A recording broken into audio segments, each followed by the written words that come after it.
30 ఏళ్ల క్రితమే మెగాస్టార్ చిరంజీవి గారి రేంజ్ ఏంటో తెలుసా? షాక్ అవుతారు. ఒక్క సినిమా టికెట్ ధర 800 చిరంజీవి స్వయం కృషితో ఎదిగిన హీరో. ఎలాంటి బ్యాక్ గ్రౌండ్ లేకుండా తనని తాను నటుడిగా మలుచుకుంటూ రాణించారు. వెండి తెరపై తన నటన, డాన్స్లు, ఫైట్స్ తో మ్యాజిక్ చేస్తూ కమర్షియల్ హీరోగా ఎదిగారు. తెలుగు సినిమాని కమర్షియల్ బాట పట్టించారు. సుప్రీం స్టార్ నుంచి సూపర్ స్టార్, అటు నుంచి మెగాస్టార్ గా ఎదిగారు. గత 3 దశాబ్దాలుగా తెలుగు సినిమాని శాసిస్తున్నారు.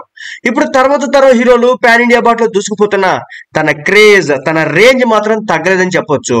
అయితే మెగాస్టార్ చిరంజీవి గారి క్రేజ్ 30 ఏళ్ల క్రితం మరింత పీక్ లో ఉంది. అప్పట్లో ఆయనే టాలీవుడ్ లో బిగ్ స్టార్ గా రాణించారు. బాలకృష్ణ, నాగార్జున, వెంకటేష్, అలాగే కృష్ణ వంటి హీరోలున్న చిరంజీవి గారికి ఉన్న ఫాలోయింగ్ మామూలు కాదు. 19 ఫ్యాన్స్ లెక్క వేరే లెవెల్ అని చెప్పొచ్చు. అభిమానాన్ని ఆ స్థాయిలో చూపించేవారు. అయితే అప్పట్లో చిరంజీవి గారు నటించిన సినిమా ఒక టికెట్ ధర ఏకంగా 800 పలకడం విశేషం. అది ఇండస్ట్రీ వర్గాలను సైతం ఆశ్చర్యపరిచింది. అంతేకాదు చివరికి విషయం తెలిసిన మెగాస్టార్ గారు కూడా సర్ప్రైజ్ కావడం విశేషం. ఆ వివరాల్లోకి వెళితే, ముఠా మేస్త్రి సినిమా రిలీజ్ అయింది 1993 జనవరి 17వ తేదీన. పాజిటివ్ టాక్ తో రన్ అవుతుంది. రోజు రోజుకి సినిమా క్రేజ్ పెరిగిపోతుంది. అయితే అప్పట్లో చిరంజీవి గారికి హార్డ్ కోర్ ఫ్యాన్స్ బాగా ఉండేవారు. ఓ అభిమాని చిరంజీవి గారిపై అభిమానాన్ని చూపించాడు. ఒక టికెట్ ఏకంగా 800 రూపాయలు కొనుగోలు చేసి సినిమాను చూశాడు. అప్పట్లో ఆ రేట్ అంటే ఇప్పుడు ఈజీగా 80,000 అని చెప్పొచ్చు. దీనికి సంబంధించిన ఒక పేపర్ క్లిప్ ఇప్పుడు సోషల్ మీడియాలో చక్కర్లు కొడుతోంది. ముఠా మేస్త్రి థియేటర్ లో బాగా ఆడుతుంది. ఆ సమయంలో రాజమండ్రిలో కొందరు అభిమానులు సరదాగా వేలంపాట వేసుకున్నారట.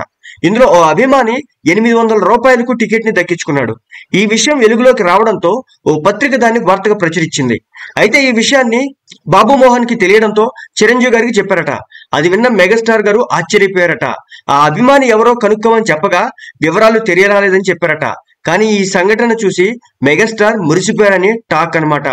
ఇక కోదండరామిరెడ్డి రూపొందించిన ఈ మూవీలో చిరంజీవి గారికి జోడీగా మీనా రోజా నటించారు. రాజ్కోటి సంగీతం అందించారు. కేసీ శేఖర్ బాబు, డి శివప్రసాద్ రెడ్డి నిర్మించారు. ఈ మూవీ అద్భుతమైన విజయాన్ని సాధించింది. ఇది ఒక మార్కెట్ బేస్డ్ గా సాగే కథ. ఆ మార్కెట్ లో ముఠాలకు మేస్త్రిగా పనిచేస్తుంటాడు చిరు. వారి హక్కుల కోసం పోరాడతాడు. అప్పట్లో రిలీజ్ అయినటువంటి ఆ సినిమా రికార్డులు బద్దలు కొట్టిందని చెప్పొచ్చు.